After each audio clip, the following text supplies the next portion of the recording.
Welcome to the next episode of WT3, the show where we talk about emerging technology startups and give them a lift from 0 to 1 and give them the right track to get them from zero experience to actually running a business. This episode, we're talking to Ross Mackenzie. He will open and talk about his remarkable journey from Dropout to session musician to running $1 billion sales organization, your diverse experiences from being a sweeper up of animal parts to in an abattoir to self-taught computer programmer and beyond are not just unique, but actually incredibly inspiring. As the co-founder of Valuementor, you have shown clients how to synthesize their product, sales, and value messages into compelling value propositions. We'd love to delve into your passion for sales excellence and essentially your experiences in the high pressure world of corporate sales. You also run a company called Valuementor. It's a professional sales performance program. It lasts 8 weeks, and you've trained people from Google, UniCredit, all the way straight through down to charities. And I think some of the case studies rein in about a 24,000% return on investment. So thank you for being with us here today. And we'd love to hear a little bit more about yourself and your life and how things have gone recently. Before we get started, are you sure that the check is in the post, Charlie? Have you done that? Oh yeah, it's definitely there. Okay, no, thank you for the introduction. So where would you like to start? Well, we have some thoughts, but I remember one of the most interesting stories that we talked about in terms of the use of language was the 15K every time you pee. And I recall that story often whenever I'm in a sales call. We can't use that, Charlie. That's a terrible story to use. We can't possibly use that one. Why can't we use that one, Ross? Because it's terrible. I'm ashamed of it. I'm deeply proud and ashamed of it at the same time. But you got to keep in mind that a lot of our founders and the people that will listen to this podcast love these kind of stories that make you feel both deeply ashamed and deeply proud. Well,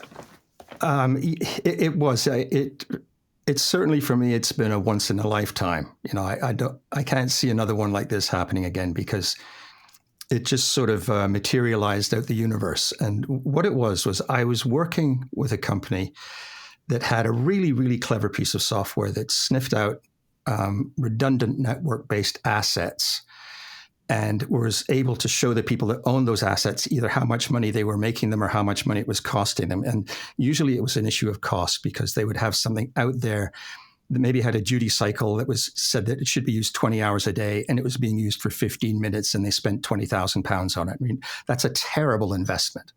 So this guy's software would go out and have a look for that stuff. So he had this prospect, and this prospect had multiple sites, and each site was pretty much identical. So he did an audit of the first site, and he identified at least £15 million worth of savings every year, right? Multiply that by a number of different sites.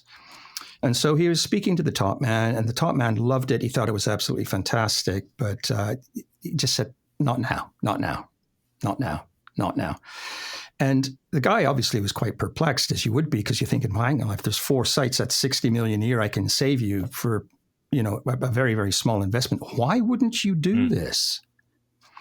So he said, look, I'm stuck here. Can you help me out? And I said, well, if I can, I'd be delighted. So we arranged to meet this guy for dinner.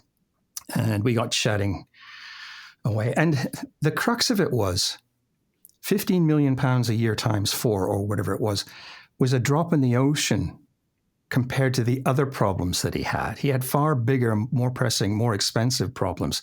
And whilst he would probably get round to it one day, he had bigger things that he had to address. And so it really wasn't on his radar. So how do you think you'd get around that?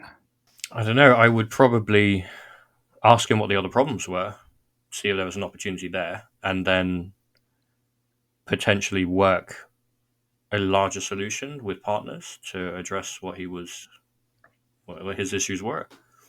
Well, that sounds very professional. That sounds like something a proper salesperson would do who had, a lot of experience and a very, very ethical way of engaging with the clients. That's not quite what we did. What we did was we changed the subject completely. And so he and I were of a similar age, and he'd had the better part of a liter of mineral water and said, listen, I have to excuse myself for a moment, pay a visit to the gentleman's facilities. And I said, yeah, okay, that's fine. I said, actually, I need to go as well. I'll come with you. So we were standing there having the men at a urinal conversation. And men of a certain age very often will say, oh, have you got to this stage, Bob, where you've got to get up in the middle of the night to go for one of these? And he said, Ross, I got to get up for 2. And I said, oh, God, it's terrible, isn't it? And he said, oh, geez, you get one at 1:30 and it takes you until 2:15 to go back to sleep. You get another one at 4:45 and it takes you another half hour. And, if I could get it down, it just drives me nuts. And I don't know. I know. Well, I'm only at 1 right now, but, you've probably got 10 years on me, all that kind of stupid conversation. So we went back to the table and we had a chat and whatever. And as the evening came to a close, I scribbled some notes on a piece of paper. And he said, what are you doing? I said, well, I'm just, I'm just playing around with some numbers because it's a bit of fun. We all like a bit of fun with numbers, don't we? And he said, yeah, what are you doing? And I said, well, I've just worked out that if you do 2 Ps a night, you probably do another 5 or 6 during the day. So let's say you do 8 a day. That's 8 times 7. That's 56 times 52.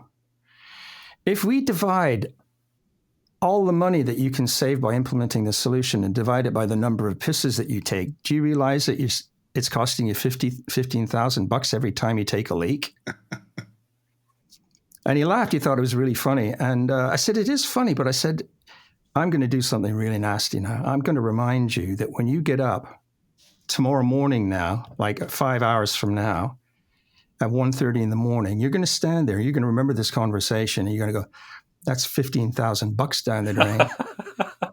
And then at 4:45, you're going to do it again. And I pretty much guarantee you won't get back to sleep at 4:45.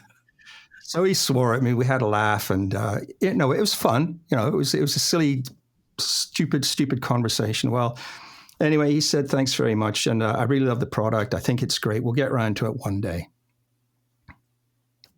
We just left it. 2 weeks later, I got a call from the guy I was working with, and he said, you're not going to believe this. He's just said, in order to get some sleep, I've signed off on a PO. Get the quotes in. We'll do the first site right now. And if you ever see that guy again, tell him I'm going to punch his lights out. So here's the thing. There's a key to every sale. There's a key to every door kind of thing. And with this guy, he did have very, very major business issues that he needed to address. And this particular one was very trivial by comparison, but it's one he could have solved in an instant. All he had to do was sign a PO to solve this problem. But it wasn't big enough to bother him. But it's a little bit like the only mosquito in your room when you're on holiday. Mm. If it's going around and it's bugging you all the time, you just want to slap the thing and get rid of it. And that's what he decided to do with it. And it was just a little game. But it shows how powerful it can be to introduce something into a dialogue that reminds people of a conversation and it won't let them go. It's called an anchor in NLP terms. So effectively, we set an anchor that every time he was going to go for a visit to the toilet, then he was going to remind himself that it was $15,000. And it's like, Daddy, can I have an ice cream? Daddy, can I have an ice cream? Daddy, eventually the kid's going to get an ice cream. Yeah. So we got an ice cream. Worth of 60 million. Well, he got his 60 million back, which is good. Yeah.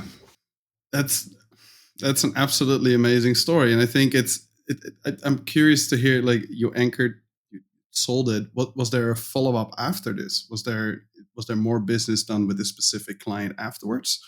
Or was it just this piece? Well, this was the piece that I was involved in. I went in to help out a friend. right? This guy I believed in. He was super at what he did. He ended up doing a brilliant job for this business. And of course they came back and did some more. But when you manage to operate at that kind of a level with people, see, there's a story that he and this guy can talk about forever, right? They'll laugh about it. When they're 85 years old, they'll remember and they'll tell about it. They'll tell their friends about it. And it's one of those things that binds people in an interesting way. So yes, he got a lot of business out of it, but selling is a people business. And if you want to sell high value stuff, if you want to make that transition from being a vendor to a trusted advisor, then it's a human to human thing.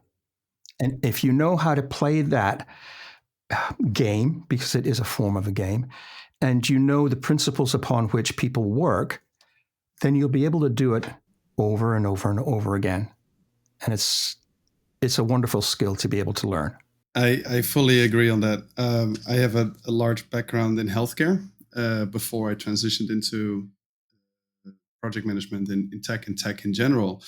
And healthcare, obviously, social healthcare. So it's all based on trust. And I took that with me towards the organizations that I've worked with and collaborated with, and later on to my clients and to the sales.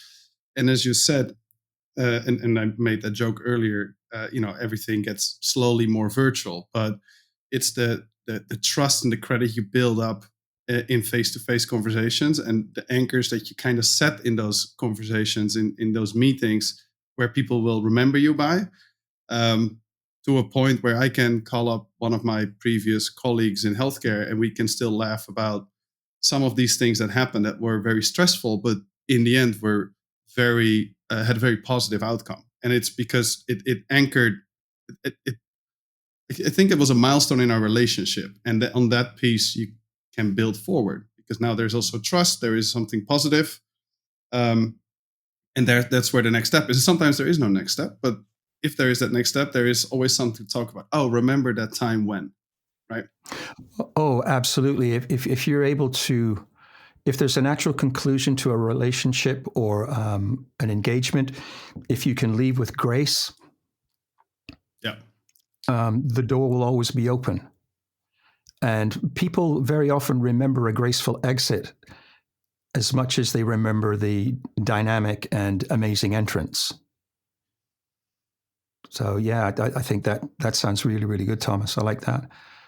May I just pop in a thought here on the virtual thing? Now, this is somebody. I have been working in IT related sales since 1981. So there's been a lot of change, as you can imagine. Yeah. But some things don't change, and just a metaphor for selling technology and engaging with clients in the modern and virtual worlds is I used to take guitar lessons with a guy called Rob Boursa, Bourassa. He works out of Wyandotte, Michigan. And Rob is a stunning teacher. And Rob teaches shredders and big name guitar players and all the rest of it. And he shared with me that one of the things that amazed him was that even though these people were amazing technicians on the guitar, very incredibly dexterous and very quick and very impressive, they had no idea how a song was formed, and they didn't know about music. And so if he asked them to pick out Twinkle, Twinkle, Little Star on their guitar, they couldn't do it. With all of the skill they had, they couldn't do it because they didn't understand the relationship between the notes. They didn't understand the fundamentals. And the stuff that we're going to be talking about here is it's exactly the same way, is that in the virtual world, you could go out, there's a million great channels on YouTube that'll tell you all about selling at the highest level. But there are certain principles that need to be addressed before any of that works, because you'll find yourself caught in a situation, you go, wow, that wasn't in the manual. Yep. Yep. So I'm a great believer that part of what we do in Valuementor is it would be easy just to shove a course at people and say, read this, listen to that, practice that. But the whole point about mentorship, it is, let me take your hand and show you the movement. Now, let me guide your pencil to show you the stroke with the pencil. It's an engagement that allows you to somatically transfer things to people so they get, I don't know, you could call it an embodied understanding rather than a theoretical or intellectual understanding.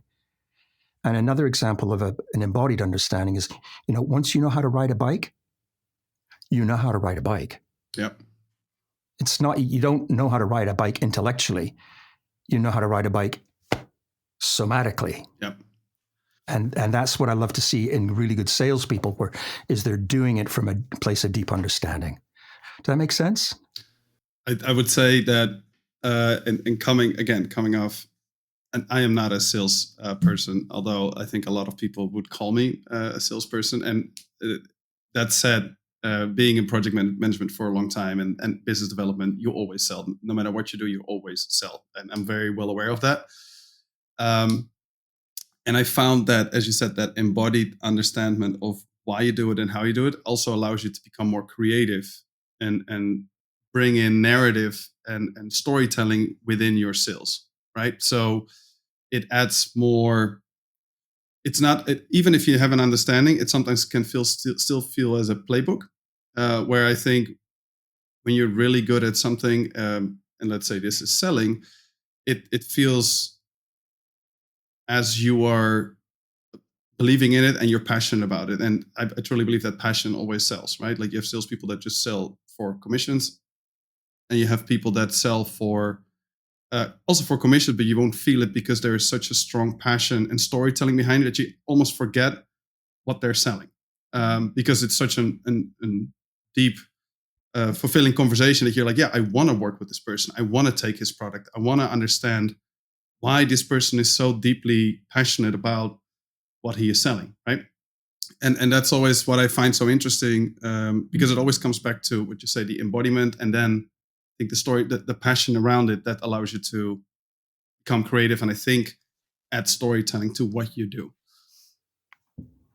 Sure. So when you're describing that sort of relationship between a seller and a potential buyer, where they start to engage in real meaningful conversation, what do you suppose is happening there?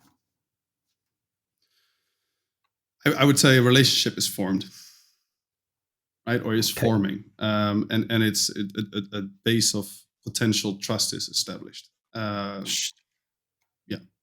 Yeah. Okay. So if you were selling me something,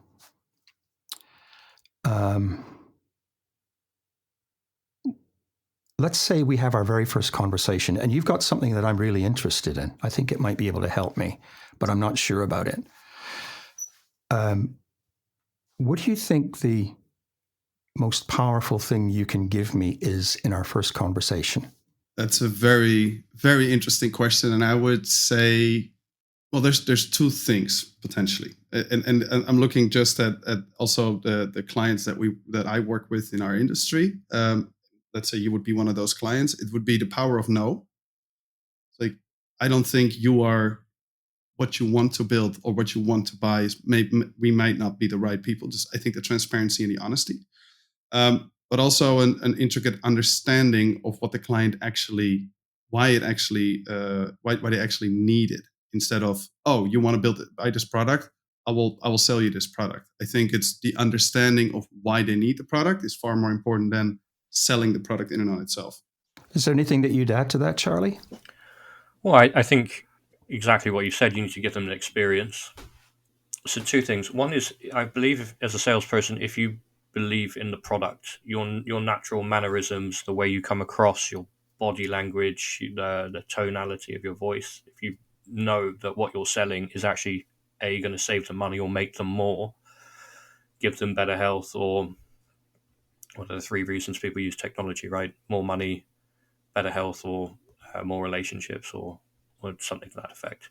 If you know that what you're selling is going to deliver one of those three things that they want, you're naturally going to be, I think, a little more nonchalant because if it's not you, it's the next person. So I just need to get onto the call with the next person. So there's something in that confidence that people naturally feel. I think also you then aren't sort of desperate for the sell. You're not leaning into the call too much. You're sitting back going, well, do you want it or not? I think that's natural. I think people can sense that on people when they're having a conversation. And then it's as long as the message is clear, like, do I understand that this is something I need? You don't want to work with someone who doesn't need your product and is going to end up an unhappy customer. You want to work with someone who actually wants what you have, are going to be an ideal client, potentially a case study, and are going to be delighted at the fact that they've worked with you. Because working with an unhappy client costs more money than it's worth normally. Okay, I'm going to give you 2.5 out of 3 for the answers. Okay, is that okay? Yeah. Because all of that was good stuff. And the remaining 0.5 was touched upon but not expanded upon. But I think when you hear it, you'll recognize it right away because we sometimes take it for granted. So Thomas, you talked about the style and the emotional involvement of the engagement, the transparency, being honest and candid and being willing to say, no, if I'm not right, I will go. Putting the enthusiasm in. And Charlie, you were talking about making sure the fit was right and all the rest of it. The other 0.5, which is maybe a little bit bigger than just 0.5, is I'd be looking for you to help me create an experience for myself of what it's going to be like to be your customer. Yep. Okay. Now, Charlie and I have talked about this in the past, and this is where we get into this realm of this thing called the outcome of the outcome. And if the people watching this and listening to this get nothing out of this, please take this away. If you get your head around this, everything will change. The outcome of the outcome is what becomes possible for somebody once they become your client. What things become available that aren't available now? What becomes joyous that's not joyous now? So if Thomas and I decided we were going to go skiing and we went to a travel agent and we saw all these fantastic pictures on the walls of this travel agent. This is a proper travel agent. It's a shop with people in it rather than browsing pictures online. Although the same thing applies, is we go in and we look at all of these things and go, oh, look at there's Val d'Isère. Oh, look there, Le Deux Alpes. Oh, look at the skies. Look at all these lifts and there's nobody there. 18 inches of fresh powder. We go in and they say, so what do you want? You know, well, we want a skiing holiday. We want our lift passes included. We want ski hire and boots. We want insurance. We want all our meals included. We want drinks included. We want ski lessons. We want some après-ski. We want all this. And so they put this thing together for us. We get all excited and we get our credit cards down. We go, yeehaw. And then we spend 18 gazillion euros and we go away and we're really happy. And we get an email and we open up the email, we print it off. And what we've just bought is a bunch of vouchers. We've bought a voucher to turn up at the airport and stand in a line of people to go through security, check in our bags, to jump in a great big tube full of other people going to the same place, a voucher to get on a bus, a voucher to go to a hotel, which is just a big box of rooms, a voucher for some stuff to shove in our face. That's not what we thought we've bought. We've bought an experience that hasn't happened yet. Yep. We've bought the outcome of the outcome. We bought blue skies. We bought fresh powder. We bought making new friendships, having a great laugh. And so the outcome of the outcome is what drives people to say yes. Okay? The outcome of the outcome with the $15,000 per P was not buying a piece of software to sniff out assets. It was, I want a good night's sleep. Yep. If I scratch this itch, I will sleep better. And so when you're having your conversation with your customers and they sense your enthusiasm and your integrity and your commitment to doing a good job, and then you add into that the part of the conversation that says, so Thomas, once all this is up and it's singing and it's absolutely in place and you're happy with it, what are you going to do next? What will become possible for you as a business that's not possible now? And then they'll tell you. And that is the reason that they're buying from you. Not because you have an interesting widget or a shiny gong. They don't care about those things. They care about the outcome of the outcome. This is so powerful if you look at selling software, because people don't buy software. They buy a product that they can ship to their end users, make their end users happy, get sales, etc., etc. And it's what I always found interesting. And it's one of the reasons why Charlie and I work together within WT3 and our companies, is because we don't look at like, okay, we'll sell you a piece of software and you'll be happy with it. No, we look at like, what happens if we sell you this, right? Like, we're not selling you a piece of software and then you'll be a happy client. No, we're helping you build your company and de-risk your future for, if you're from 0 to 1, from 1 to 100, I would say. And and how we do that, we give you a team. We help you grow your product so that you don't need to worry about that product, but you can actually get that to your clients. So the outcome of what we do is not, we just had a successful sale. No, the outcome of what we do is our client now can go to market with, a really relaxed, say, mindset where he said, like, I work with professionals that handled the pieces that I don't know. And I know if I go to market, and I will go to market, they are able, like, I will be able to sell this product and my customers will be happy. And that's where I care about. And that's the outcome of the outcome, I think, in this example. Yep. Can I give you 2.75 out of 3 for that one? Please.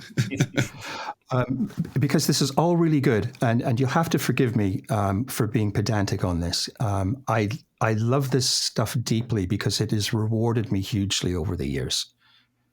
And it's really simple once you remember to do it. So in the example that you just gave me there, which is the remaining 0.25 is the part of the dialogue with the client where you say, now that you've got this out there in the marketplace, what are you going to notice now? Yeah.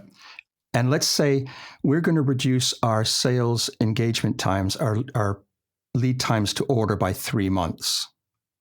Oh, that's interesting. What's your average order value? $100,000. 3 months early. So we can say that's around about $30,000 in this calendar year that might have drifted into next calendar year. Yep. And how many times might you do that? Well, we would do that maybe 3 or 4 times. Well, there's $120,000 in this calendar year that wasn't going to be. Wow. What do you suppose you might do with that additional $120K? Well, we'd probably invest in a new PM to allow us to deliver, or we'd invest in another salesperson. They're now telling you what they want for the future. They're going to the outcome of the outcome of the outcome. Yep. Right? And they won't be having that conversation with anybody else. When they tell you that, if they say potentially there's $120,000 that we can bring into this fiscal in terms of real cash, which is a really important thing for a small business, they can't go back on that because they gave you that number. Right? So you might say, do you know what? With that additional $120,000, if you invested $60,000, we could probably turn that 120 into 250. So do you think it would be worth investing $60,000 that comes in this year now to get the 250 now? What do you think they might say?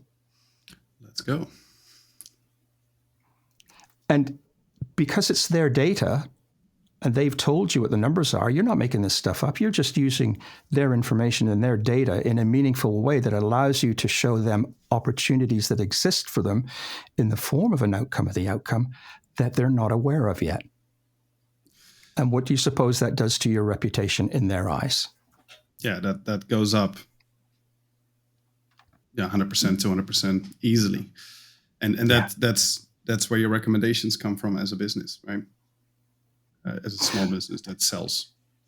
Oh, absolutely. Well, when you're having that type of a conversation, and your competitors aren't part of that, they won't be part of that. What they'll be doing is they'll be looking for an invitation to tender to come out that they can respond to go in with a low ball price and hope that they get 1 in 5. Yep. You're writing the tender. Yep. Yep. And you've become a trusted partner, and they're vendors. And of course, the difference between a vendor and a trusted partner is a vendor is an interchangeable commodity.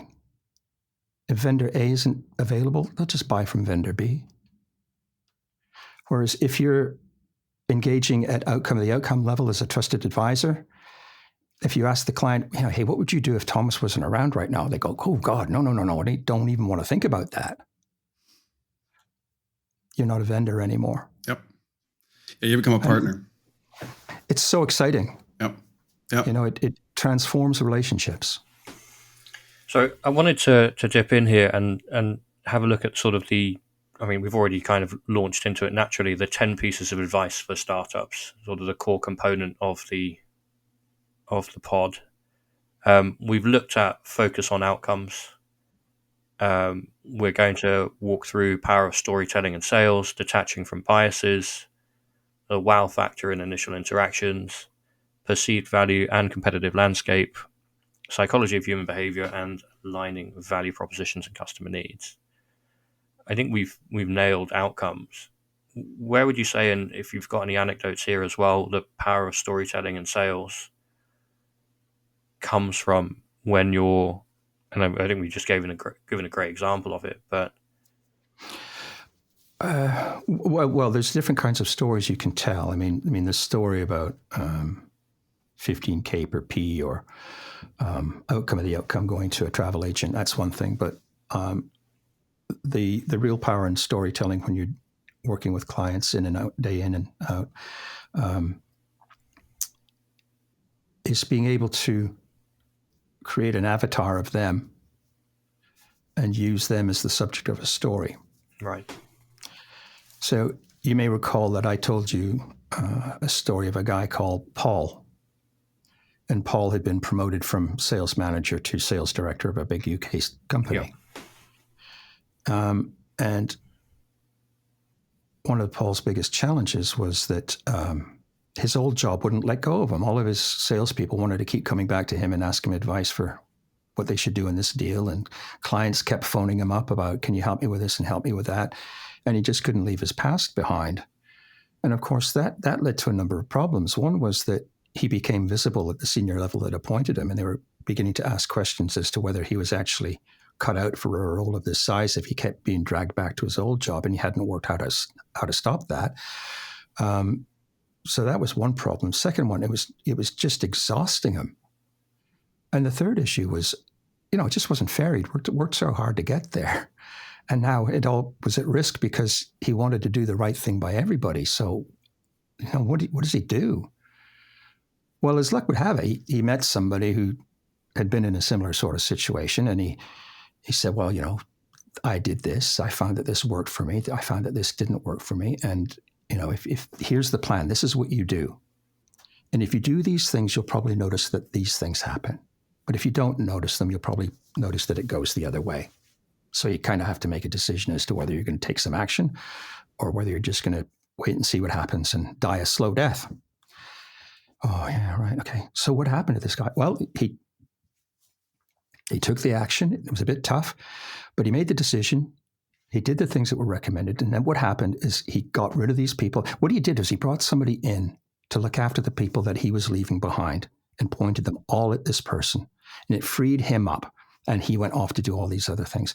Now, as usually happens in a story like this, it didn't just end there.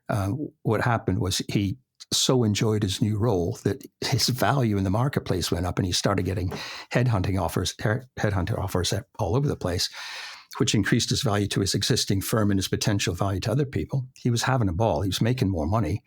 And of course, people began to ask him how he did it. Right? Now, that little story is a story that I used on a guy who is in exactly that position. All I did was I told his story, but I changed the name. So his name wasn't Paul. So when he saw himself in the role of Paul and he said, so who is this guy? I said, it's you. Right? He just went, oh, it just makes perfect sense. So it's a story, but the beauty of the story is people remember so much more data within a story. They remember the ebb and flow of the story. They remember the challenges. A story follows a pattern. There's a hero. The hero has some issues. The hero he refuses the call to action for whatever reason. A crisis occurs. He has to make a decision. He finds a guide. A guide gives him advice, tells him there's going to be this result or that result. He follows it. He wins the girl at the end of it. They live happily ever after, but he also has a major transformation, which changes him from what he was before to something bigger than he was before. And that's the basic structure of every fairy tale. And we can apply that in our conversations with our clients by placing our clients at the heart of the story. When we're talking about the hero's journey, and I wanted to ask you this, Ross, because if you look at, you put the customer at the center, and I found that customers like it when it goes about them, right? Like I think every human being likes when people talk, put them in the middle. And I think that is the first step of also kind of understanding and emphasizing with your customer. It's not like and I found this in our journey as well. It's not, we are not the most important person at the start of the conversation. It is the customer. It like the relationship piece within that you build up with your customer is generally actually, starts defining once you close a deal, where it now they start to be more interested in you. And this is particular for the software agency industry. They don't care about your brand. They don't care about your agency. They don't even care about you. Care about themselves and what you can give them. And then in that journey, you become more and more important, because they realize, oh, Charlie is this guy that actually he sold me this product. He helped me build this. He did the marketing for me. Oh, I want to do more with Charlie because I trust Charlie. But at the beginning, there's no, it's the hero's journey, and that's it. There's no, you're the narrator, and that's about it. I'm not sure that I understand that, Thomas. So run that past me again. So like what I find, like, so the customers like to talk about themselves, right? Like that's always, and I wouldn't say take advantage of it, but we use that in order to sell. But we are as people who sell less important as a person to the customer. So our biases and our perspectives and are far less important than at the first couple of interactions with the client. You become, as a salesperson that sells, more important to the customer while this relationship develops. That was always my understanding. And that's also, I think, and I'd like to first see if that is correct. But also I think the piece of that means that as a salesperson, as a person that sells, you need to like keep your biases outside of any conversation as much as you can, because it's about the customer. It's not about you, at least not at the beginning. There's an interesting dynamic at play when you engage with people in a particular manner as a salesperson or as somebody engaged in a business dialogue with somebody. When you are able to ask questions that really get the customer thinking, when you ask questions like, so for example, the question like, what would become possible if? Or what do you notice when? Right? The client can't give you a glib answer. The client has to go inside of themselves and organize their thoughts in such a way they have to burn some calories to give you an answer that's meaningful. And so they have to invest in the answer, put some effort into it. The experience that they have of people who ask that kind of questions becomes attractive to them when they can see what becomes possible. Right? When we help to guide them to formulate perhaps new thoughts or outcomes of thoughts that they haven't finished thinking about properly yet, or they haven't concluded. Simply by being there as a professional, challenging them in a way that is really good for them and they get a lot of benefit out of it, weds them to you without you having to display anything else about your character. They don't need to know what football team you support. They just know that when I'm with this person, I have a different experience than when I'm with that person. So when that person from the other sales company comes, they just ask me the same old stuff. I might as well give them a sheet of A4 paper or a spreadsheet and just say, go and work on that. Whereas when Thomas comes to see me, we have a conversation that, I don't know where it's going to go, but I come away with all sorts of thoughts that I hadn't had before. And so you're quite right. You're not putting your biases in, but what happens is they do have a very powerful experience of you because you've engaged them in a way that forces them to spend some calories on answering your questions. And I've always found that to be a very valuable thing, a very powerful thing, because they don't actually have to like you very much to get the value. That's a very good point. Right? They might say, I never want to go for a beer with Ross. I don't even like Ross. But when Ross comes to see me, he asks me a whole bunch of stuff, and I end up knowing more about my job when I finish with this conversation with this guy that I don't like very much than I did before we had the conversation. And that's why I'll keep talking to him. Mm-hmm. Yeah. That makes sense? Yeah, that makes a lot of sense. And it kind of goes into my next question in there as well, because knowing this, how do you create a really good lasting first impression? I think you already mentioned some of it in your previous answer, but is this part of that? Are you talking about rapport building and stuff like that? Let me add, if I can.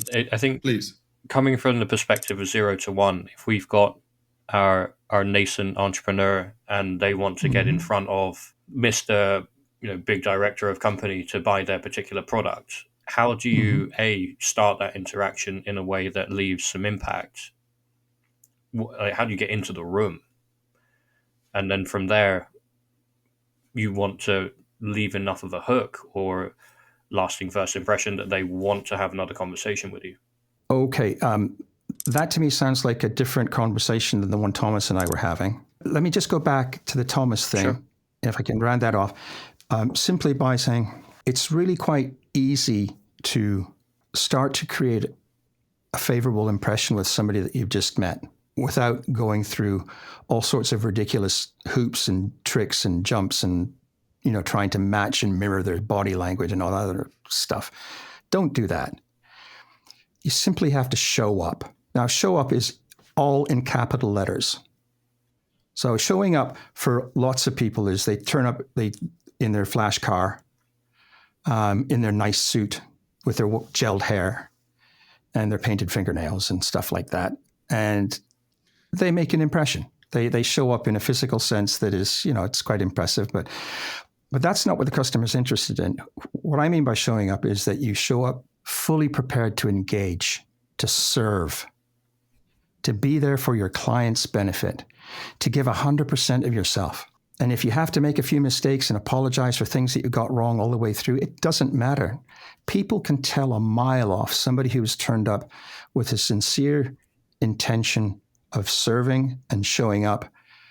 They can tell that person a mile away from somebody else who's just going through the motions. And they can tell the difference between somebody who's only shown up 97%. So the first thing to do is to make yourself the promise that every time you meet with a customer or you speak with a customer, that nothing else in the whole world matters. You show up for them 100%. You give them everything you've got in terms of your attention, your thinking, your willingness to serve and listen.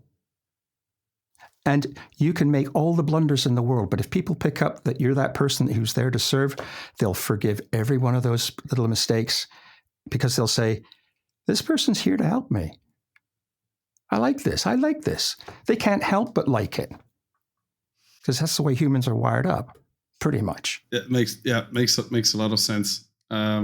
It's funny that you're saying servant, being servant, and when you were talking, it reminded me a lot of servant leadership that we have in management, and I think it's exactly, it falls in that same piece. It's about serving, showing up, and servant leadership is not, you're not a slave, and you're not doing what everybody says. No. You lead by example, but you also you don't sell when you don't need to, right? Like that's I think that in management, so like you don't manage if you don't need to. If there is a team that runs by itself, you're a coach, then you're a motivator, then you take the piece off the plate that it is causing impediment, and I think that's with sales no different. Yeah. Well, let me ask you a question. What do you suppose happens when a person who knows how to show up shows up for a client They have outcome of the outcome conversations with the client.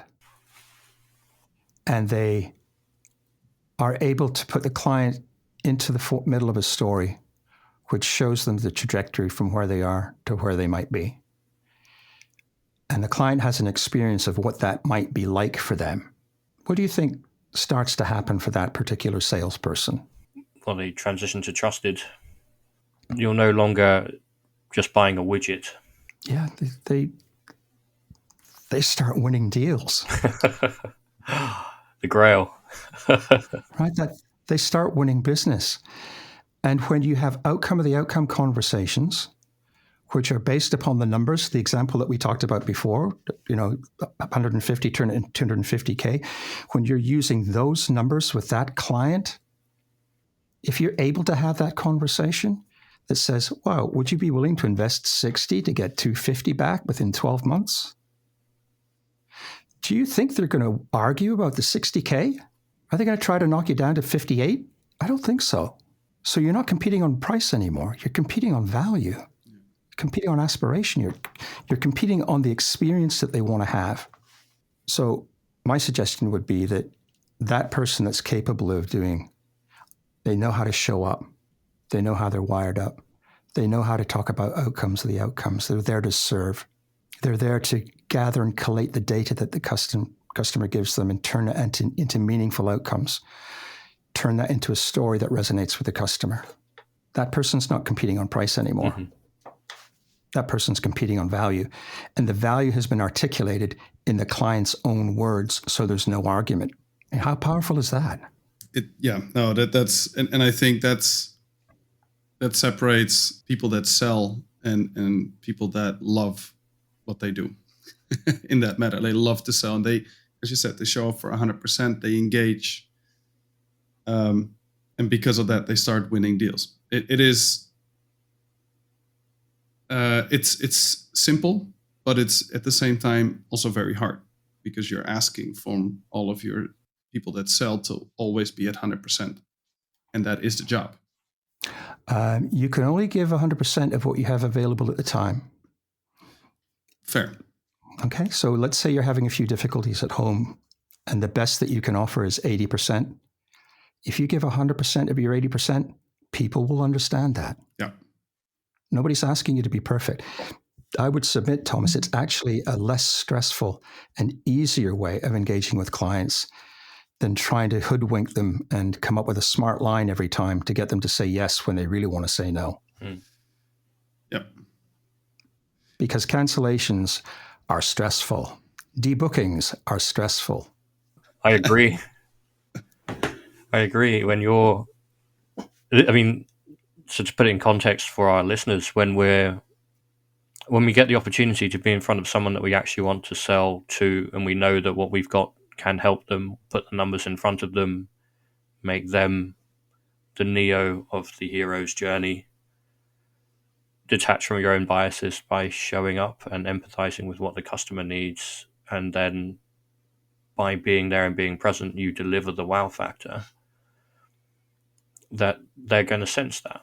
They're going to know that this is someone that understands my problem, that wants to work with me, that wants to serve, rather than claim as much money as I can in the margin as possible for the deal that I'm going to make. And people have that sixth sense. I agree. And I think actually through naturally doing that, this section of perceived value and competitive landscape, you're going to be seen as a trusted advisor. So that is your competitive advantage, regardless of what it is you're selling. There are so many little things that go into making a difference. I mean, there's no question that, let's say somebody's starting their business. They ask themselves the right questions to start off with. First question is this beautiful thing that I've created, is there a market for it? Does it solve a problem? And if so, what problem does it solve? And how big is the problem? How much pain does it create? Because if you've just created something which is magnificent simply because it's magnificent, then you might sell one to your mom, one to your granny, one to your best friend, and one to an eccentric billionaire that likes buying stupid stuff because they just have so much money. But after that, it's going to be hard.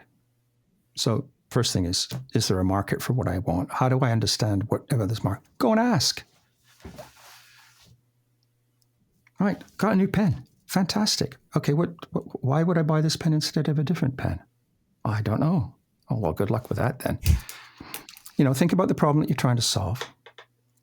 And see, Charlie and I have been through this a lot, where we came up with some stuff that we thought was absolutely brilliant, and the world had to have it. Now, Charlie and I should know better.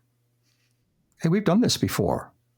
We should know better than to fall in love with our own thing. But we did. We fell in love with our own thing.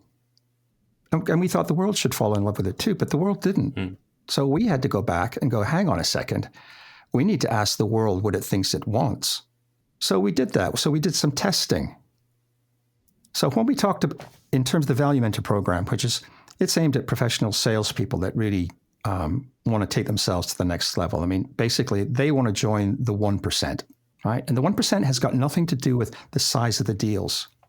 It's to do with the quality of the salesperson and how you engage with your client, and creating a win rate that allows you to become an autonomous thing. So, for example, if you have this pen and you say, I want to earn £250,000 this year, therefore I have to sell this many at this level of margin. Okay, I'm going to go and make that happen because you know how to do it. You say, okay, I have a story that goes with this. I'm very clear about the problem that it solves. And so when you're having the conversation with people about the problem that it solves, it's not about the product again. People don't care about your product. Your product's irrelevant. It's what becomes possible for them when they have that product, and what they can do that they can't do with anybody else's product. And when you have that conversation with them, they'll tell you what it's worth to them. Mm-hmm. And when they tell you what it's worth to them, you get to decide how much you charge for it. Okay? So when we learned that, we learned that the people that we wanted to talk to about Valuementor were people who were already successful but had this really gnawing pain in their guts that told them, I know there's so much more, but I don't know where to get it. How do I get beyond this ceiling that I've hit? Right? And it was incredibly simple for them. But what they'd done was they'd worked really, really hard on amassing hard selling skills that you can learn out of a book, but not the how do I engage in conversation with people so that I can engineer an outcome for this person that gives them a transformational experience and propels them towards solving this problem for themselves willingly. Mm-hmm. It's about engaging in a different way. Yeah. So when we presented this wonderful new shiny thing that we'd created that way, right, we filled the books. Quickly. Right? Because what we are taking our own medicine. Yep. Right? But because we were so in love with our shiny baby, we forgot the first principles. We thought that everyone will love this because it's just so good. No, we have to go back to first principles. What experience do these people have, and how do we engineer that for them in a way that will delight them? And then once we did that, it became easy. This is like the amount of conversations you've probably had, and I think we've all three had with starting founders or entrepreneurs, that where they hit that point, it truly fascinates me, and including myself, right? Like it's as you said, you should know better because you know how this works, and you still fall into it. And I think that's why it's so important to talk to others. Right. And we have, so, we run an agency that does a lot of development, but also we do blockchain development. And one of our mottos is, why do you need blockchain? And we have these conversations sometimes with customers that they come in, and we always say, look, if you have it's one storytelling about why you need it, but you can then generally say it in one alinea. If you need 20 minutes to explain why you need blockchain, you probably don't need blockchain. And the interesting part is that we found with a lot of these clients in this space that they sometimes just want blockchain because of the hype or whatever else. And we're like, whoa. Your idea is really good. Like, the product that you're going to sell, I think, really adds value. There's a go-to-market, there's a product market fit, but you don't need specifically blockchain. And that's it's always interesting to see those reactions back, because they talk to us because they want development, right? They're like, yeah, but we want blockchain. It's like, yeah, but there's no need for it. Why would you spend $50, $100, $200,000 on something that you won't need?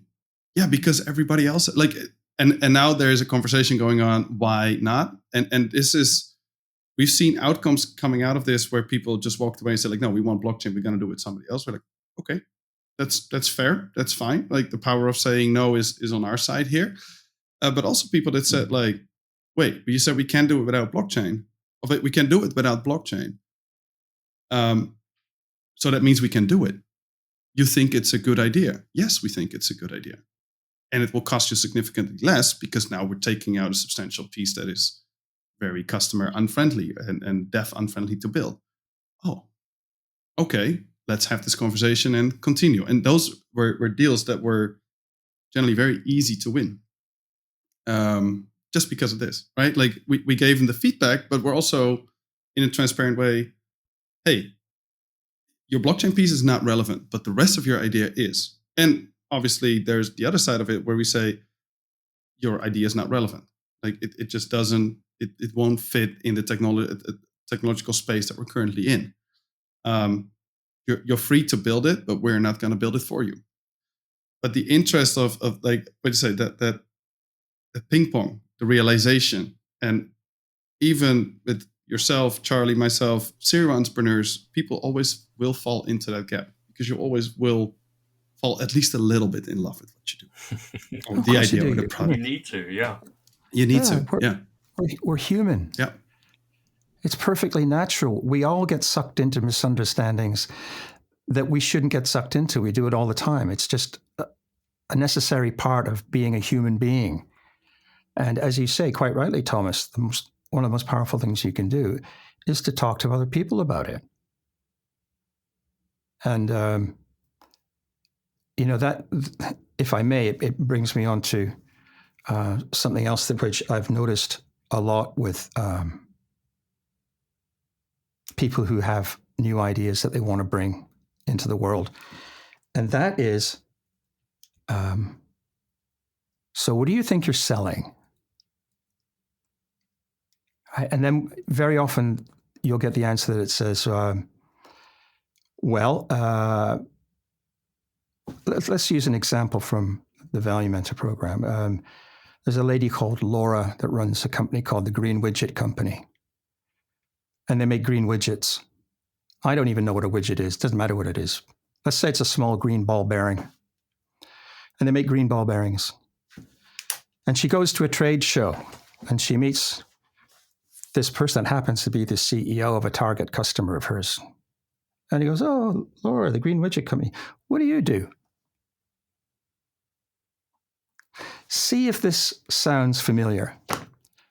Well, I'm the CEO of the Green Widget Company, and we're the premier manufacturer of green widgets in the UK. We exported 250 billion green widgets to Europe in the last year, very profitable. Our stock price is doing well, and people really like our product. Our latest one is just amazing. We've cracked the barrier between this nanotechnology and this pico technology, and it's just, right? So the guy who said, Laura, what do you do? His eyes have glazed over, and he's going, where is the nearest exit? Yes. Right? And she's so enthusiastic, and she's so passionate. So later on, Laura has a conversation with somebody, and they said, whoa, let's Laura, stop. So they have a little conversation. So what kind of people use your green widgets? Well, they go into CT scan machines and CAT scan machines and MRI scanners. Oh, yeah. Why? Well, what they do is they reduce the vibrations in the scanners to almost nothing. Oh, yeah. So what does the hospital notice? Well, the hospital, the rescan rate is dropped by like 90%. So instead of having to rescan 1 in 2, they only have to rescan 1 in 8 now. Wow. And it takes half the time to get the patient through. And they've also noticed that more patients are turning up for these things, because lots of people don't like to go inside the scanners because they're quite scary and whatever. Okay. That's what the Green Widget Company does. So the next time Laura meets a CEO, she says, well, we do this amazing thing where, for example, we transform the experience that people going through scanning machines at hospitals have. So instead of being terrified in a clunky, nasty, frightening machine, they're listening to classical music and they come out and they've had a really good time. And it makes the hospitals 50% more money, halves their costs. Everybody loves it. And it's just so much fun for us to be involved in. 100% difference. Right. And so the CEO goes, how do you do that, Laura? He's just invited her in for a call. Yep. So if you're starting off, what is it that your thing does? Create a magical little story. What does it do? So, for example, if you're a barber, you don't just trim beards. What you do is you sculpt gentlemen's faces. You know what I mean? No, but it's a totally different feeling. Even if you say it right now, if I happen to have a beard, but if you say that, I'm like, oh yeah, I should actually go to the barber instead of doing it myself because he is really good at it and he sculpts it in a way that I just got myself invited to a barber appointment. Exactly. So when Charlie got his face done, and Charlie used to look like a pumpkin, but he went and he said to this guy, he said, what sort of, I would like to know what sort of experience I could have as somebody that looked like a human being. And so that's what they did. They said, Charlie, I'm the guy that transforms pumpkins not into carriages for Cinderella, but into handsome serial entrepreneurs. They did a good job. So what you do is, it can be as ridiculous as you want, but you should be able to encapsulate what you do into about 15 to 20 seconds. And if you've done it well, then somebody will go, how the heck do you do that then? And this is such a valuable lesson that after being so long in software, I see myself falling into it every now and then still. And I think, again, we're selling software, right? We're talking about entrepreneurs, and our entrepreneurs that we work with and our founders that we work with are sometimes very technical. So they will tell you all the great technicalities of what they're doing, which is great. But 90% or 99% of the people you'll talk to, they'll be like, yeah, where's the exit? There's that one person that says like, oh yeah, I'm also technical. I get it. But it's probably not your buyer. It might be that eccentric billionaire, as you mentioned, right? But if you explain, and this is, I think, a skill that is so important in starting companies. If you are able to explain what the benefit is, what the value is, and again, it's storytelling. Mm-hmm. It transforms it. It transforms it to something where you say, oh, this is something that I can actually maybe implement, or maybe I see some values for this. Okay, let's have a call. Or hey, at least give me your number, right? Like, let's have a conversation. It is, my suggestion to your listeners and viewers would be take 15, 20 minutes, because you won't do it in less than that, unless you have a piece of divine inspiration, which sometimes happens. Think of a 10 to 15 second explanation about what it is you do that your grandmother or a 5-year-old will understand and be able to replay to you. And if you can't do that, then you don't really know what you do yet. It's still too complicated. When your granny can replay what you've just told her and she can understand it, that's where you start. Because when they ask you what you do or what your thing does, they don't really want to know. Mostly they're being polite. But if you can encapsulate it into something which is intriguing, interesting, but it gets them thinking, how do you do that? Yeah. That's what you want them to leave with. You want to leave them with a sense of curiosity. You don't want them to know that it's a 64-bit anchovy grater. You just say, oh, we make something to turn fish molecules into paste so people can put their dentures in. What? Anchovy paste into what? They're thinking. Yep. And it's a bit of humor involved. And I think coming to technology selling, I think that a mistake that people often make is that they sell the technology. And which is, yeah, absolutely. Look at AI, look at LLMs, look at blockchain. Great technologies. But what does it matter for your end user, right? Like if I say I'm building the next big SaaS platform and I'm using all these crazy blockchain technologies, you'll probably say, Ross, yeah, that's great. But why should I care? Right? Where I say, like, look, I have a system that rewards loyalty if you use this platform, and I'm spreading it out through barbershops that you so frequently visit in Manchester. And the first 10 visits, you'll get a loyalty that has, by the way, a really cool picture. If you're not interested in it, doesn't matter, but you get a loyalty card. Okay. And maybe you go for the first time and you get that picture and you're like, hey, that's interesting. It goes somewhere. You still don't really care about the technology, which is you care about what comes out of it, the value that it brings or adds to your personal experience. Not to, and if I will tell you, yeah, no, but it's run on Ethereum or on a base layer too, you're like, okay, that is great for you, but I have no idea what these 5 words just meant. And it adds zero value to me. And I think that is a piece that is for our listeners in the industry that we're sitting in, and that goes for AI, that goes for LLMs. I think people very often sell the technology, but not the value, the end user value. Yeah, they sell the features, don't they? They sell the features. They sell the features of the technology, not of their product. What I think is really interesting, kind of round this piece off, is so it's aligning value propositions with the customer needs. How do we identify, or how would you go about identifying a customer needs, Ross? Right, and this is, we don't have a phone book, we don't have bags of money to do lots of research. Well, give me a hypothetical example of somebody that's doing this. New startup CEO has got a little bit of seed capital to build let's call it a financial product that is raising capital on tokens. Mm-hmm. And what they allow the people to do is essentially make more money by giving them yield.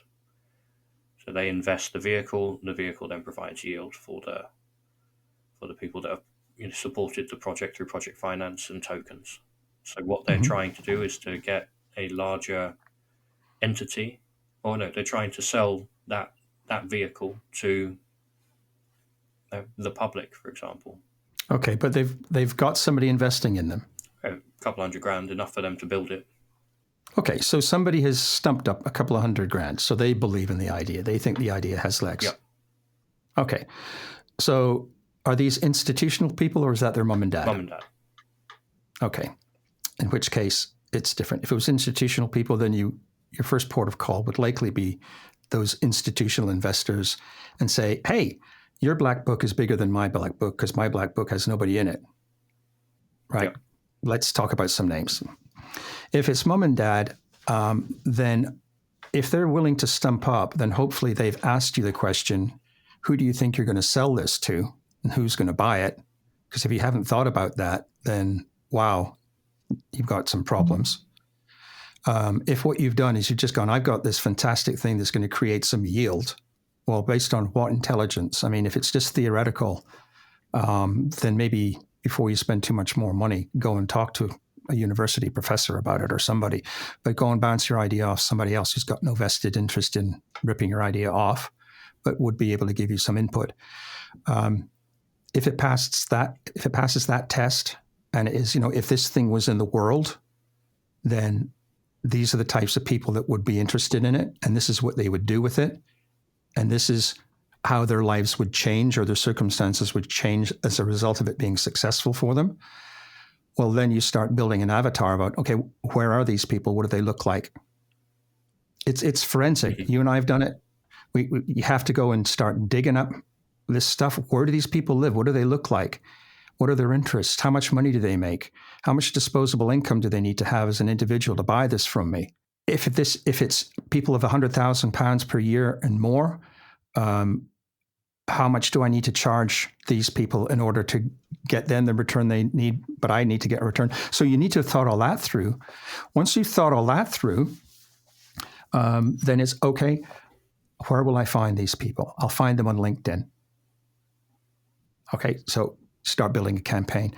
At that point, it's all about action. It's legwork, donkey work, hard work. Dig the people up. Ask everybody you know. Right? We learned that as well. If we have a client and the client comes through the program successfully, one of the things that we get them to sign up for before they go in the program is they guarantee to give us 3 qualified names that we can approach with a recommendation at the end of the program. Right? That's how we built the program. That's how we grew the program. That's how we got people on it, because we had ready-made testimonials, ready-made people we could speak to. And then when we spoke to those people, if they said no, we'd say, could you give me a couple of names of folks that you think might be interested in this? So we can give them. It's really simple stuff. We get on the phone and we phone them up. So it's legwork, it's activity, because it's really easy to dig up loads of people to speak to who are never going to buy from you. And then you congratulate yourself for being busy and thinking you're doing the right things, but actually you're just digging yourself an early grave. Yeah. Very important point. Validate your idea. Really validate your idea. Test it. Give it away if you have to get the feedback. Find out how it behaves in the real world before you invest too much money in it.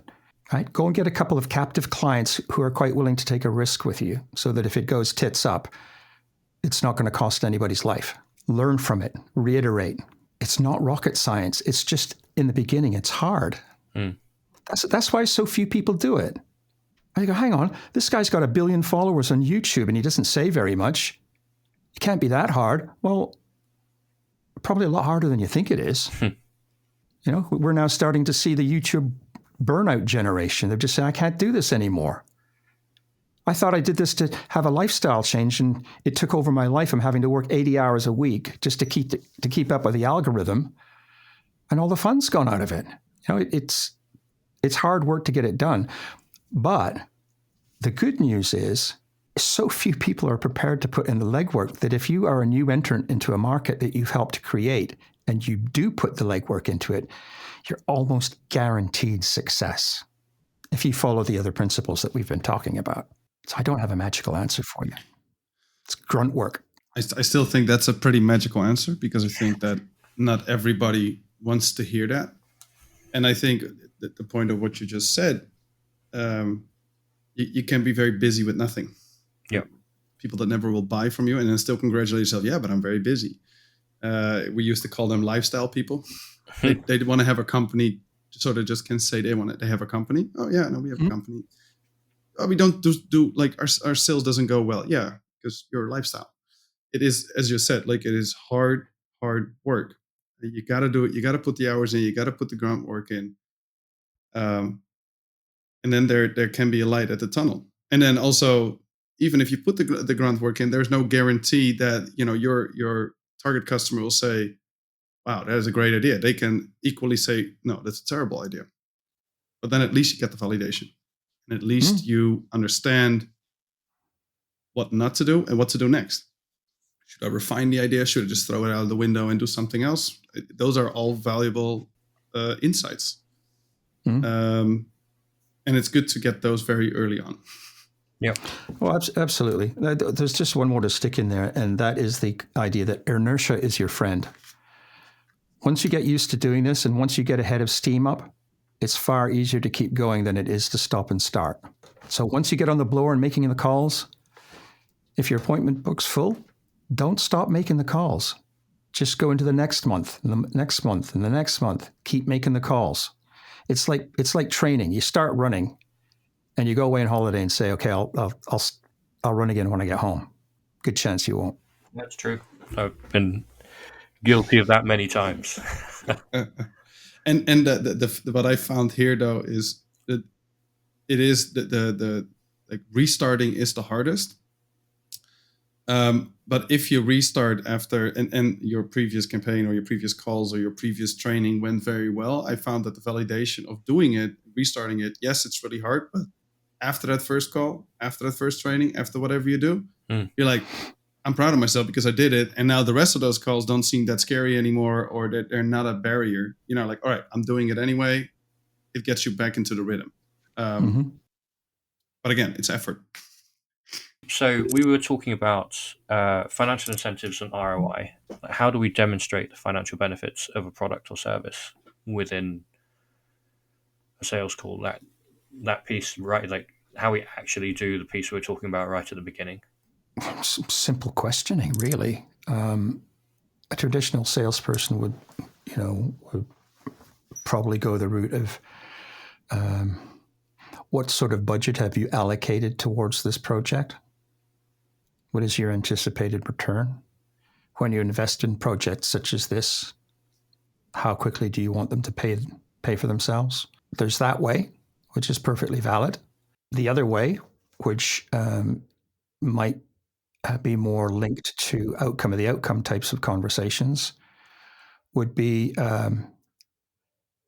so Thomas, this project that you're looking to engage in, can you give me a bit of background? Why are you doing it? What are you guys hoping to get out of this? Are you talking about what the three? So this, so this would be, hypothetically, you've got a project. I'd say, what are you hoping to get out of this? We'd like to build a substantial reputation in our market as a market leader in de-risking both operations, marketing, and technology in our sector. Sure. Okay. Reputation's one thing. What else? You're not just going to do it for a reputation. What else would you do it for? Good salary, good deals. Mm-hmm. I always say fun, which is important for me. Mm-hmm. Recognition. And I think let me say different. Recognition of the expertise that we bring. Mm-hmm. That would be my points.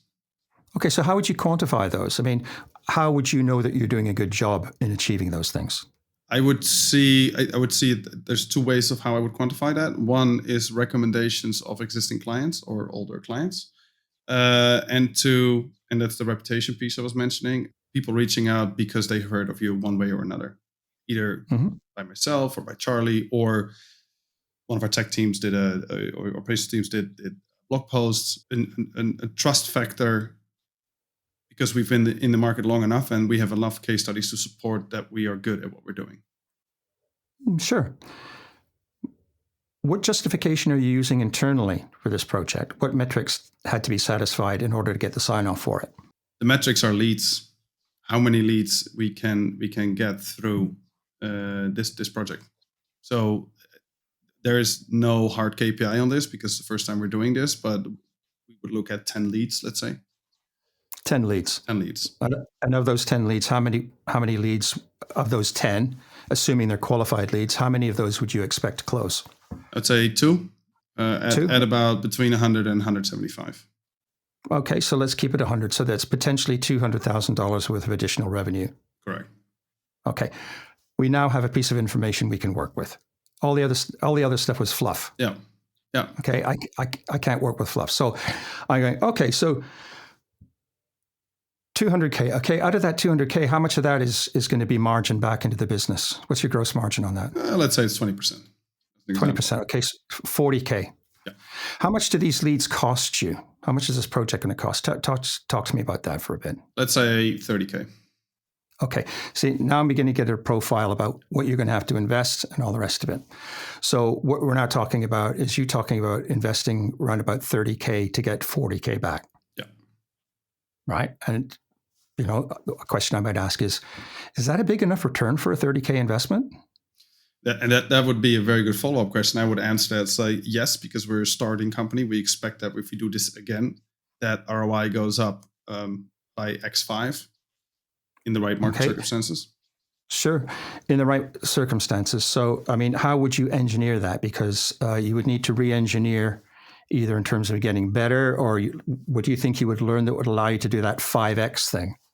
Well, I would say market circumstances really are heavily drawn on it, but that's one thing. The second thing is, and that's what I mentioned before, reputation recognition in the market. That's a really important piece in blockchain. So we would need to launch it again quick, like a similar campaign, in order to do an X5, because now there's an upcoming bull run, which we want to profit from. Sure. Okay. The stuff that you've given me in terms of justification for the project, if I was trying to get deeper into the conversation with you, is pretty light on content so far. The stuff that I can use, that I can turn into value, is you'll be looking for 2 qualified leads to close out of 10 qualified 10 leads generated that might lead to 200K, which would lead to 40K in GM. I would probably work around those figures and start having a conversation in terms of what do you suppose, right? In the 10 leads and the 2 closes and the gross margin and the turnover, what do you suppose would have the biggest impact fastest that would bring you the scalability that you crave? What thing do you think we should change first? What would make the biggest difference if we changed one of those things that you told me about? Which one would it be? I think honestly, and this is also my bias, so I'm very curious about it. I would say reputation. Become reputable in a market very quick. That is, so doing as much projects as you can for companies that have some clout, some influence, in order to be seen. Oh, these are the guys that do X and have done X for Y and Z. Yep. Okay, I get that. I get the reasoning for that. What do you suppose I would choose? Not recognition, probably. Not directly, because I think it would come indirectly as a result of changing an improvement in your close rate. Okay. So if you were to increase your close rate from 2 in 10 on qualified leads to 4 in 10, which is pretty much in line with an averagely good sales organization, then automatically we've doubled the size of your business. And that's probably the easiest one to work with. Yep. If you're able to close 4 out of 10, your reputation will improve faster because the number of clients and your take-on rate is improving. Your reputation will improve because you will have learned more dealing with 4 clients instead of 2. You'll learn more about your process. You'll learn more about your ability to deliver and the challenges that you'll face within that. And you will learn more about how to refine your message to turn that either to the next stage would be 5 in 10. And I think you could probably get to 6 in 10 if you've got a really good value proposition. If you qualify a lead and you really know what you're doing, you should be able to get to 6 in 10 because you're going to have outcome of the outcome conversations that nobody else is going to have. Yep. Which is going to be your differentiator. As soon as you have those conversations, your margins are going to go up because you're now going to be able to charge what your product's worth. Because you're going to have the experience that says, well, Mr. So-and-so, XYZ company signed up with us, and they went from A to B within the period of 6 months, and their average sale value went from here to here. Their stock price went up and all the rest of that. And they invested $100,000 with us initially, and now they're investing $100,000 per quarter, and that's yielding this sort of return. And on the basis of that, we would be looking to charge you X. And you might just say, okay, what GM do we want to work on? We want to work on 40%. Yeah. If you can demonstrate the value through your outcome of outcome conversations with these people, then it's not going to be a problem because they will tell you what numbers they need. Yep. And you'll be able to work around that and be able to charge what you're worth. Yeah, that's a very valuable insight. Does that make sense? Yeah, 100%. And again, it's value creation. It's the right value creation. I have some pointers that I need to think about right now. So that's, that is really, I really like that. How many companies do you think there are out there in the world that are actually doing that right now? Very few. Very few. Okay. I always give the example of like coming from software agency here in Poland, right? Like there's a lot of software agencies here in Poland. The interesting part is always you go to any conference, always like, yeah, find your niche. Finding a niche is, I mean, it's almost impossible. You generally stumble upon it and you do good work, and at least in this industry. So when you say like, you know, outcome after the outcome, that is a conversation I probably think that 98% or 99% of these agencies don't have. Because they don't look at that. Yep. And for good reason, because they've never been told to. They've been told, look at your niche. Yeah, well, isn't that exciting that all these other people are out doing that stuff that doesn't work, and all you have to do is start doing a few things that do work? And then, what becomes possible for you guys now that you know how to do this? It will put myself out of business, which is great. But you'll be rich. I'm mindful of time. Moving on to the last couple of segments, but right before we do that, the last topic was self-selling and the use of questions. Essentially, how are we guiding customers through the self-selling journey? How do we get them to sell themselves? Does that mean how do we create an experience for them during the course of our conversations that lets them feel that the experience of buying is entirely of their own volition rather than being sold to? That, yeah. Well, I'm going to sound like a stuck record again, which is you keep talking about the outcomes and what they think they want and what's going to become possible. What'll it be like when you have this? Right? Describe what it'll be like when you have this. And don't let them get away with nodding and going, yeah, it's going to be great. No, how is it going to be great? Specifically, give me 3 things that you think you'll notice when these things become true for your business. Okay, so the first one I said I wanted to increase our margins by 20% up to 40% from 25%. Okay, what will you be able to do with 40% GM that you can't do now on 20? Mm-hmm. Yeah. Hire another sales guy, which will bring in another $1 million worth of sales, and hire another good PM to make sure that we keep delivering. Okay, so you got another new PM and a sales guy, a sales gal that's going to work for you and doing a good job for you. What does that mean? Okay, good job. So they're going to bring another $1 million, $1 million at 20% or $1 million at 40%? 40%, okay. So there's another $1 million at 40%. So there's another $400,000 coming in next year. What are you going to do with that? I'm going to pay everybody a bonus. Fantastic. How many people you got? 10. Okay, so you're going to pay them, I'll pay them X, right? Now, what do you suppose that it'll be like when you all get together, either virtually or in a pub or a bar somewhere, and you make the announcement, everybody, thank you for the most amazing contribution over the past 12 months. I got a little surprise for you. And then you tell them that you've got this pot of money that you're going to split amongst them. What do you suppose that'll be like? What do you think they'll do? Oh, they'll cheer. Mm. Fantastic. Okay. Your client's having an experience now of what it's going to be like. He's telling you what it's going to be like. They'll be cheering because I'm dishing out a bonus on an additional $400,000 worth of GM that we've generated as a result of getting a salesperson on board that we were able to afford by increasing our margins from 20% to 40% now, right? Outcome of the outcome of the outcome. So what do you think we need to do to get there? Well, we need to do this, this, and this, and this. Well, that's exactly what we do. That's what we do for a living. That's our job. It's my job to get you there.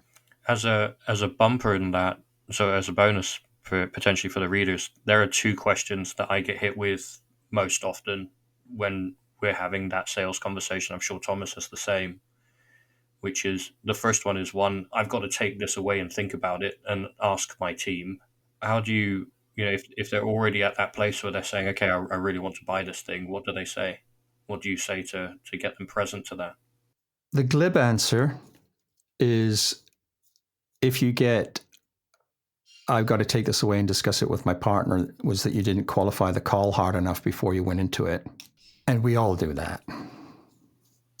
Right? We all do that. But it still doesn't excuse us for doing it. And so it's important to know if it's the first conversation, then it's part of your qualification criteria needs to be, okay, this is really interesting that we're having this conversation. How do these decisions get made within your business?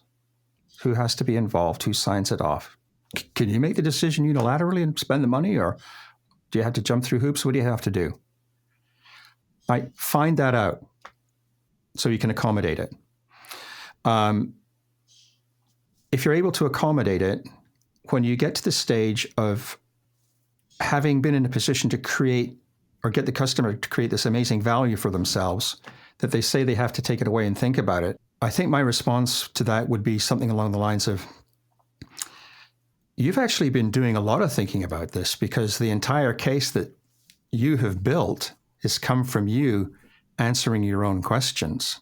So if we go back to that previous example, say, you lit up when you told me that you wanted to hear the cheer when the bonuses were being announced. You lit up when you realized that you're going to get another $400,000 worth of margin because you hired this salesperson. You lit up when you realized that you could go from 20% to 40%. These are all your numbers. You've already made these decisions. What else needs to be thought about? Well, whether we have the budget. You currently earn 20 points of margin on your existing sales. And there's a clear roadmap ahead for you that shows you how to transform that to 40% and then double it again, or double your turnover again, simply through following the logic that we've already been through here. Would you like me to go and find the money for you? Who wouldn't invest in that? I would still say, okay, that sounds great, Ross, but I still need to talk with my business partner, or I still need to talk to the person that qualifies, that can actually make the decision. Mm-hmm. Well, I'll go back, which is if you've qualified properly beforehand, then you won't have that conversation because you'll make sure that they're in the room with you, because it's all about planning the conversation. So as you start doing this and making these mistakes, you'll be able to see what you need to do as you encounter these things. So if you know that you're about to have, if I know that I'm about to have a call with Thomas, that we're going to discuss these things, and then Thomas is going to create a scenario for himself, which is a no-brainer that he wants to do, then I'll probably, before we get into the call, say, Thomas, we're going to cover some really, really interesting stuff in our next conversation. And you're probably going to say to me, Ross, I'm going to have to go away and talk to my business partner about this. So I'm going to say, can you make sure that they join us? Yeah. Right? Because they need to hear this too. And what I don't want to happen, Thomas, is for us to have a conversation that we're both delighted with, and then for you to go and give your business partner a secondhand version of the conversation that he maybe does a really good job of deconstructing, which leaves you doubting your own sanity here, because that's often what your business partner will do. So he needs to be in the call with us. So if he's got any issues, we can discuss it then and there. Because we're going to get to a stage in the conversation, as we always do, where it either starts from a certain point or it ends from a certain point. And so if we're going to do this, we're going to do this at the end of this next conversation. I'm going to ask you to make a decision. I'm going to ask you to say, what would you like to do now, Thomas? And on the basis of that, that's how we're going to proceed. And if you tell me, no, I don't want to do it, I think it sucks, well, that's okay. It's not what I want to hear, but that's better than me coming back again and again and again, because we find new people that we need to talk to. Yep. Now, you might think, well, that comes across as a bit arrogant, and it's not. It's being respectful of everybody's time. This is serious. The numbers that we're talking about are real numbers for the business health of your company. Now, this is what we're talking about here. We're not having this in a game. So you're either serious about this or you're not. And I think time is the only thing you can lose very quickly in these kind of conversations. Oh, yeah. Hundreds of follow-ups, if and the hard part here is, I think, that people often won't give you an explicit no unless asked, as you mentioned. Yeah, you can just tell them it's okay to say no, but maybe is not an answer. Yeah, it's either a yes or no, because look, we're both busy.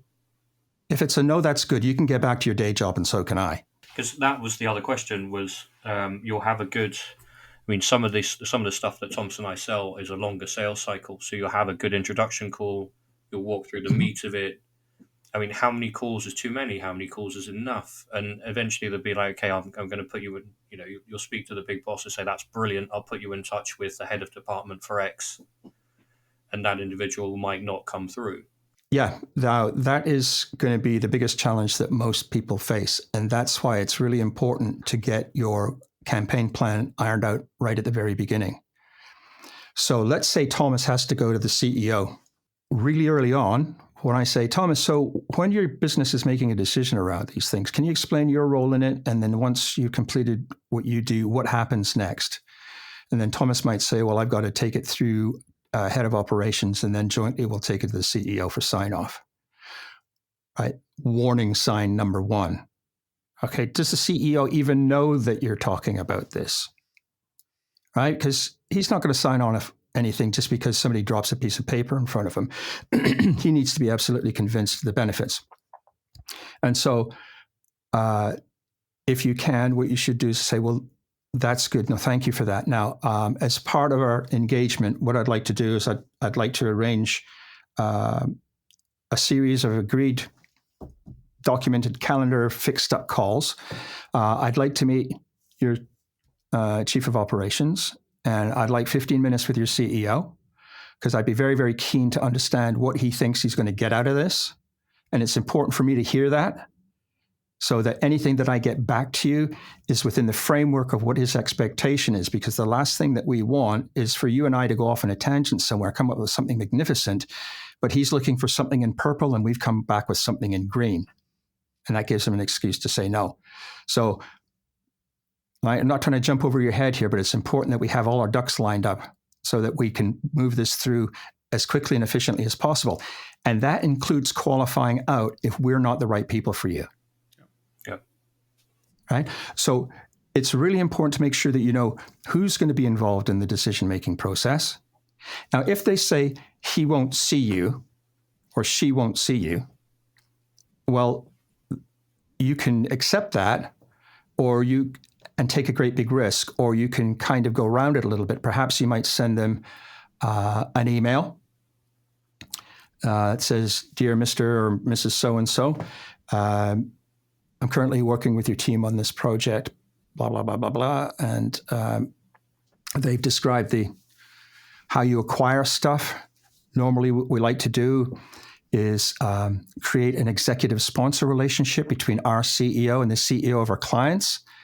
And so what I'd like to do is organize a 15-minute call between yourself and Mary Smith, who's our CEO, whatever. Now, even if they say no to that, they know that you're talking to their guys about a project that they're going to be asked to spend money on. Mm-hmm. So try to cover all this stuff off. And when you do that, it also keeps the people that you're working with on side. Because one of the great dangers with dealing with project managers or people of a project manager mindset is that project managers are very focused on the project. Mm. Right? Deliver the project by Tuesday at 3:00. They might not care about a 20% to 40% increase in margin. And that's what you're selling. So they're not in a position to buy because they don't understand the value. So you need to be speaking with the people who understand the value of a 40% gross margin as opposed to a 20% gross margin. Yeah, because that's not their metric. That's not their KPI. No. So they don't care. They just want to get it done on time so they can get paid. I see what you're saying. Yeah. So yeah. Don't be bullied by people's organizational structure. Say that, no, you can't get past me. I'm the guy that's running this project. Because the simple retort to that is, but are you the guy putting his hand in his wallet and paying for it? Yeah. 100%. Well, no. Yeah. Well, that's who we need to speak to. Yeah. Well, I don't think I have to say that anyone listening to this is going to find this hugely, hugely valuable. Well, you know, it's the pathway to selling your new startup product. If you've listened to this carefully and you implement that stuff, you shouldn't have a problem. We're moving on to section 4 now, which is the little piece that we've put in since the first episode, which is your desert island startup essentials. What would be your, if you were going to start a new business and you were going to a desert island, what would be the 5 essential things that you bring with you? Oh. A toothbrush. Okay. An A3 pad of paper and a never-needing sharpened pencil. Okay. And you know why I'd ask for that? Because we have drawn so many mind maps and plans on that. I think it's when you've got ideas floating around in your head and you're busy, it's very, very important, I have found personally, to either articulate them through discussing them with somebody else, because actually verbalizing things brings order to the chaos of what's in your head. Yep. And so that stuff that you think that you understand that you haven't verbalized, you don't actually understand. True. Yep. Because if you're struggling to put it into words, then you don't understand it yet. And putting it down on paper or drawing it is the same thing. I'd bring a couple of books. I'd probably bring, Prometheus Rising by Robert Anton Wilson. Okay. Good book. It introduced me to all sorts of things that I would never have found out on my own, one of which was the concept of E prime in English, which is, in E prime in English, you take the verb to be, the word is, out of your dialogue. It removes so many confrontations and opportunities for misunderstandings. So, for example, if I say, that tree is brown, I'm stating that as a categorical fact. That may be the way that I interpret it because of my eyesight, but you may see it as a different color. Whereas if I say, that tree seems to be brown to me, that leaves room for somebody else to hold a contrary opinion without falling out with them. So, for example, in managing an employee or somebody who's not performing, you might say, your performance is crap. Now, that may be true, but that could be interpreted. You might say, there's a better way, but here's an example. You say, on the face of it, your performance appears to be very below expectation. Right? Saying the same sort of thing, but it's leaving it open for, let's have a dialogue about this. Now, the way you probably want to handle it is say, so if you were to ask my opinion on your performance to date, what do you suppose I might say? And then they'll hang themselves. I think what I would bring with me is the first of the essentials in terms of business startup is learn about outcomes of outcomes. There is nothing else. Nothing else really matters. Everything else can be encapsulated within the umbrella of outcome. If you focus on that, you're constantly looking towards what becomes possible. What will you experience? What will you notice?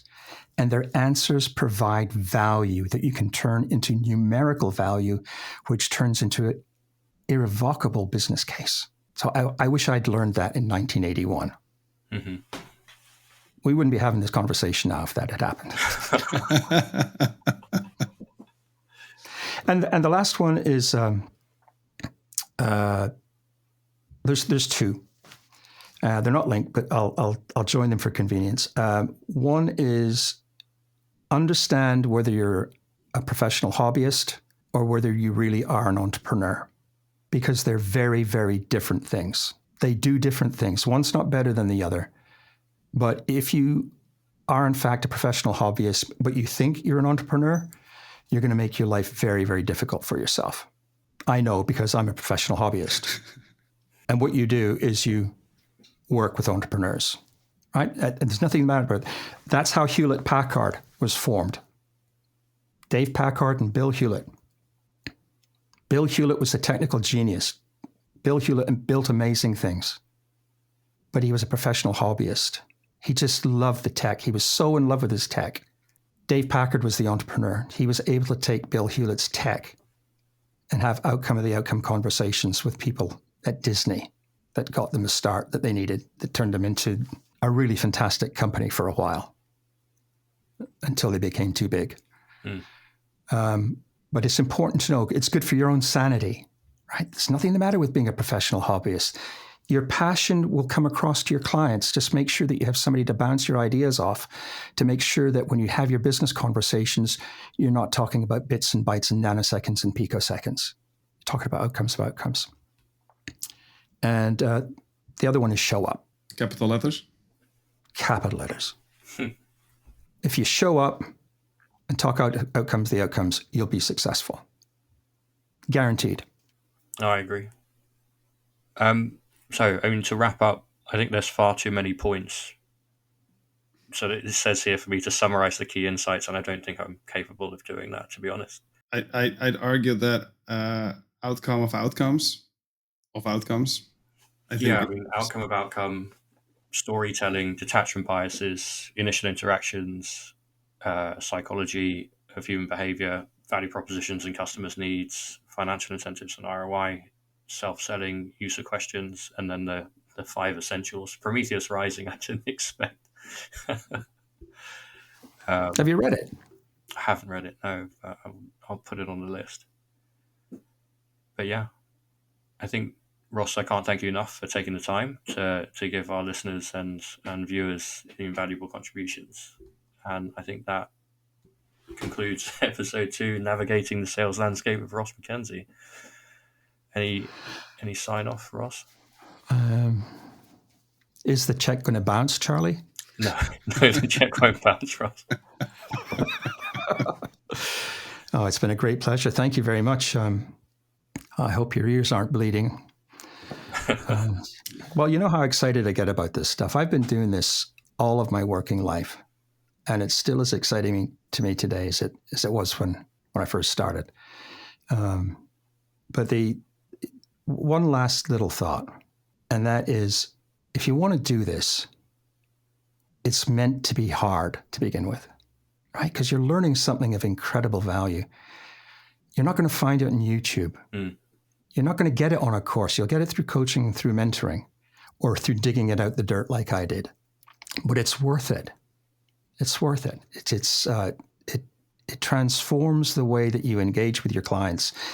And when they see how much fun you have being with them, in serving them and helping them understand what's going to be possible for them, that never gets old. And when you see your clients' eyes light up, man, that's almost as good as getting paid. Almost. All right, Ross, can you tell the audience where they can find you and what's the best way to get in touch? The easiest way to get in touch is either through valuementor.io or my other website, which is rossmackenzie.net. And that's ROSSMACKENZIE.net. Either one of those. Or through you, of course. You keep my diary. We'll be back next week with another interesting guest. Thank you, everyone.